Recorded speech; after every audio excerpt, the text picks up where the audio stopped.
एक अन्य मित्र ने पूछा है,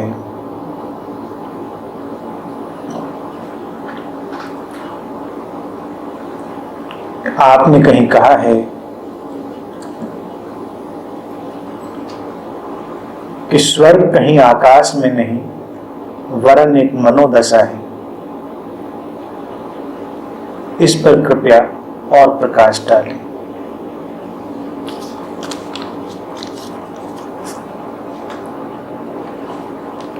और प्रकाश से तुम्हारा तात्पर्य क्या है? सीधी सीधी बात,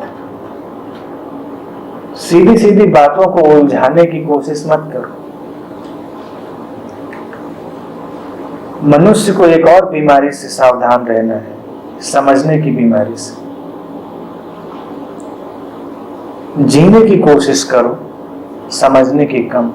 कुछ लोग समझते ही रहते, उनको लगता है कि पहले समझ लेंगे फिर जिएंगे, और वो वक्त जाने कब आएगा जब तुम्हारी समझ पूरी होगी और तुम जीना प्रारंभ करोगे। जीना प्रारंभ करो और समझ आती चली जाएगी, वो जीवन के पीछे पीछे आती। समझ जीवन की अनुगामी है, फॉलोअर है। अब ये बात तो कितनी सीधी है कि स्वर्ग आकाश में नहीं है, एक मनोदशा है। फिर स्वर्ग की चिंता ही क्यों करना? पहली बात तो ये। और स्वर्ग से अगर इतना ही तात्पर्य लिया जाए कि आनंद और शांति का एक जगत, तो आनंद और शांति तुम्हारे अंदर से ही आती, बाहर से कहीं नहीं आती। बाहर से अगर आती होती तो संसार में हर व्यक्ति बुद्धत्व को उपलब्ध हो गया होता।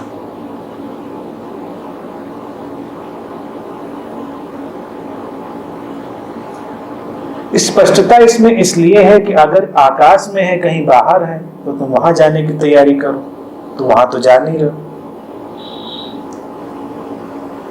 जिनका भी स्वर्ग कहीं आकाश में है, उनको जल्दी करनी चाहिए जाने की, लेकिन वो जाते तो नहीं, रहते तो यहीं पे हैं। क्योंकि फिर नरक में क्यों रह रहे हो? रहना है तो स्वर्ग में रहो। और अगर स्वर्ग आंतरिक है तो फिर कहीं बाहर की कल्पना करनी क्यों? सीधे अंतस में उतर जाओ। जो अभी उपलब्ध है उसे कहीं और ढूंढने की चेष्टा ही क्यों करनी? अगर उसे कहीं और ढूंढने की चेष्टा ही करनी है तो फिर नादानी और क्या है?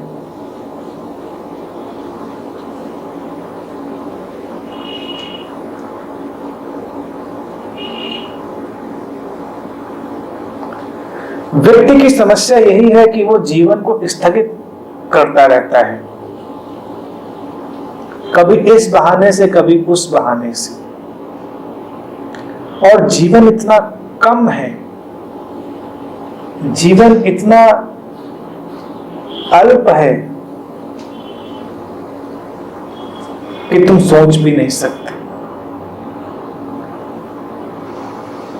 अपनी आंतरिक दशाओं पर जागृत हो जाओ और स्वर्ग की जो कामना है उससे भी मुक्त हो जाओ, और तब आनंद और शांति का जगत तुम्हारा है।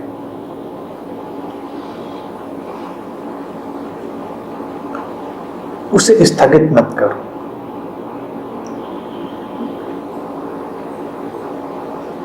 फिर एक बात और तुम जान लो कि हर बात समझी भी नहीं जा सकती, तो हर बात समझने की कोशिश भी मत करो।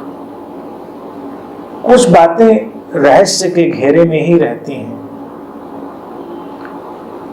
कुछ बातों को रहस्य ही रहने दिया जाए तो सुंदर होता है।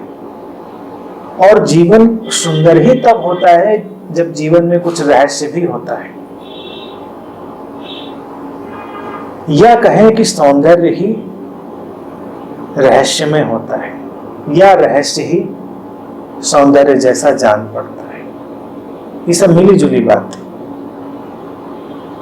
उन लोगों का जीवन सीधा सपाट हो जाता है, बेरौनक हो जाता है, जिनको लगता है कि सब पता है। लोग बड़े होते होते जब कहते हैं ना अनुभव संपन्न हो गए हैं, तो बेरौनक इसलिए हो जाते हैं क्योंकि जीवन से वो इतने थक चुके होते हैं, इतने उचाट हो चुके होते हैं, उनको लगता है सब जानते हैं, सब पता है, जीवन ऐसा ही है। और तब वही अवस्था नरक की है। स्वर्ग की अवस्था वही है कि जब तुम्हें लगता है कि सब जाना ही कैसे जा सकता है, इतना विराट, इतना असीम जीवन है, हम कैसे उसे जान सकते हैं, उसे जीने की कोशिश कर सकते हैं। और जिसके भीतर विराटता के प्रति ये रहस्य का भाव है, श्रद्धा उसके पीछे पीछे चली आती, तुम अपने आप श्रद्धावान हो जाते। तो थोड़ा सा जीवन में रहस्य रहने दे, वो तुम्हें सरल बनाएगा। थोड़ी सरलता रहने दें, हर बात को समझने के दायरे में ना लाएं, तो अच्छा होगा। तुम बड़ी ही सुंदरता से और सहजता से अपना जीवन जी पाओगे। फिर तुम बाहर कुछ खोजोगे नहीं, क्योंकि तुम्हें ये सूत्र हाथ में लग गया होगा कि जिसे तुम भीतर खोज लेते हो उसे ही तुम बाहर पा लेते हो। आज तक यही नियम रहा है, पहले तुम भीतर खोजते हो, फिर उसी का प्रतिबिंब तुम्हें बाहर मिल जाता है। जैसे पहले प्रश्न में मैंने बात कही, जो व्यक्ति पहले भीतर ही बीमार हो गया है वो बाहर भी बीमारी ढूंढ लेगा, और जो व्यक्ति अपने भीतर ही आनंदित हो गया है वो बाहर भी स्वास्थ्य ढूंढ लेगा, क्योंकि स्वास्थ्य का अर्थ ही है आनंद। समस्याएं, उलझने, अड़चने जितनी भी हैं उन्हें तुम पहले भीतर खोजते हो, फिर बाहर खोजते हो। जिन्हें तुम मंत्रों की तरह जानते हो, उनका इतना ही अर्थ है कि स्पष्टता, आंतरिक स्पष्टता। जैसे कहते हो ना कि अगर किसी चीज पर जैसे मंत्र फूंक दिया गया हो, उसका इतना ही तात्पर्य है कि अब अंदर और बाहर एक समस्वरता आ गई। तो कभी अपने बाहर के जगत पर बहुत हैरान मत होना। जब वो आए, तुम्हारे सामने आए, तो तुम देखना कि भीतर भी कहीं उसकी छवि पहले बन चुकी होगी।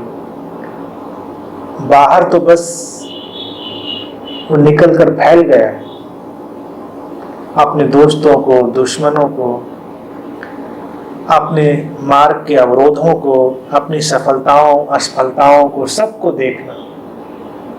वो कहीं पहले भीतर घटती हैं, फिर बाद में बाहर घटती हैं।